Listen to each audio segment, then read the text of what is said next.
ضروری ہے کہ جو ذمہ داری ہے انڈیپینڈنس آف جوڈیشری کی وہ صرف آپ کے کندھوں پر نہیں ہے. یہ ذمہ داری جو ہے یہ تمام آرگنز آف دا اسٹیٹ کی بھی ہے. ایک فرق ہے سر.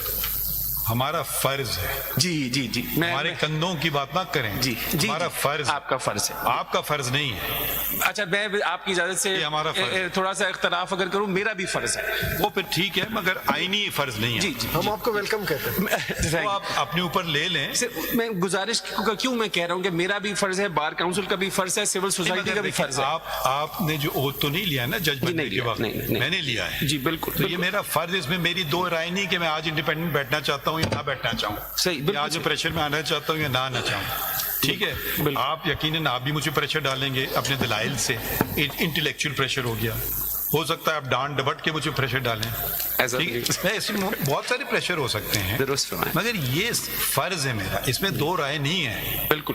آپ کا یہ فرض نہیں ہے. تنخواہ ہمیں ملتی اسی بات کے لیے, نہیں تو گھر جائیں. اس سے میں اختلاف نہیں کرتا, بٹ اپنی ذمہ داری کا احساس اور احمد یہ بتائیے, آپ نے بڑا اچھا کوٹیشن پڑھا ہارورڈ اور برکلے کا, بٹ یہ امریکہ کے کانٹیکسٹ میں تھا, افریقن کنٹریز کے کانٹیکسٹ میں نہیں تھا. آپ نے بڑا اچھا پڑھا اس میں کہ ویئر آپ نے ایکسپریشن یوز کیا, tyrannical powers who are above the law.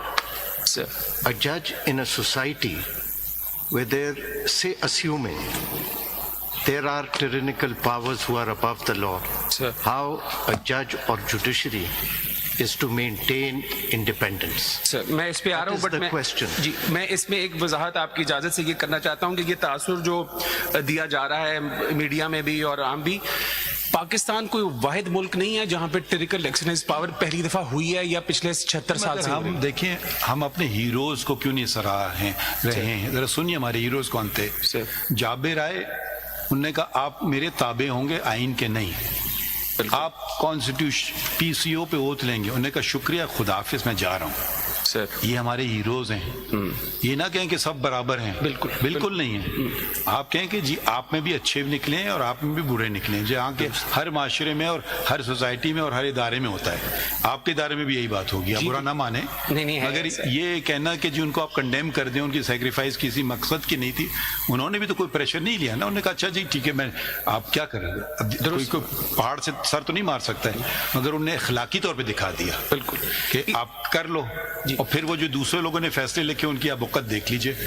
درست. مطلب یہ باتیں آپ کیوں نظر انداز کر رہے ہیں؟ نہیں کریں سر, میں نہیں کرنا چاہتا, بٹ میں یہ وضاحت آپ کی اجازت سب سے لے کے کرنا چاہتا ہوں کہ پاکستان وہ واحد ملک نہیں ہے جہاں پر ایسا ہوا ہے یا آج ہوا ہے یا 76 سال سے. میں نے اپنی actually sir I had a whole bundle that I could not file if I am permitted, تو میں اس کو لایا ہوں. میں ہمیشہ کہتا ہوں جو غلطی ہے اسی وقت نشاندہی کرو, اور جو ملزم ہے اس پہ انگلی رکھو. جی بالکل, جی آپ یہ کر رہے ہیں ٹھیک ہے. اب وہ پچھلے 50 سال میں کیا ہوا ہے, بھائی میں آپ کے ساتھ سمپتی کر سکتا ہوں, میں اس کو بدل نہیں سکتا. But for the context if on page 35 for example my lord, میں نے 35 اور 36 صفحے پہ ایک لسٹ لگائی, United kingdom, U S A, Europe, Canada اور باقی ممالک کی جہاں پر ایسے واقعات ہوئے ہیں. افریقہ کی میں نے نہیں لگائی جہاں پر کلیشن کو رکھ کے جج کے سر پہ کہا کہ فیصلہ کرو کہ میرا اپوننٹ جو ہے الیکشن نہ لڑے, وہ میں نے نہیں لگائے. تو گزارش یہ کرنا چاہتا ہوں کہ یہ مائی لارڈز allow me کہ my lords may not have to reinvent the wheel. حسن, آپ ایک چیز کو دیکھیں, ریالٹی کو دیکھیں. 6 ججز نے ایک ایشو ریز کیا جس کو سارے ہائی کورٹوں نے نہ صرف انڈورس کیا, انہوں نے کہا ہمارے ساتھ بھی ہو رہی ہے. ان 6 ججز کے ساتھ اس پیریڈ میں ہوئی کیا ہے؟ جی تبھی تو ہم یہاں ہیں. سن لیں نا, they've been treated as an accused. اب اس کا مطلب ہے کہ کوئی سچ بولے گا تو اس کے ساتھ یہ ہوگی. یہ بتائیے کہ ایسی سچویشن میں وہ ڈیٹرنس کیا ہو. اٹ از اے فینومینا جس کو یہ ساری ہائی کورٹس ہائی لائٹ کر رہی ہیں. جی بالکل بالکل سر, یہ میں نے not just isolated issues. I have these proposals. اگر اس کو ون بائی ون اس کو اگر ہم 2 اسٹیپس میں کر لیں, پہلی بات تو یہ کہ ہم اپنے آپ کو پرسنلی, ہر شخص انڈیویجولی, ہر جج اپنے آپ کو اتنا اسٹرانگ کر لے کہ کسی کو اتنی ضرورت نہ ہو کہ اس سے اپروچ کرنے کی کوشش کرے, اور اگر کرے تو اتنا اسٹرانگ ہو کہ اس کا کوئی یہ بالکل صحیح بات ہے. لیکن سیکنڈ اسٹیپ میں ایسے ڈیٹرنس ہونی چاہیے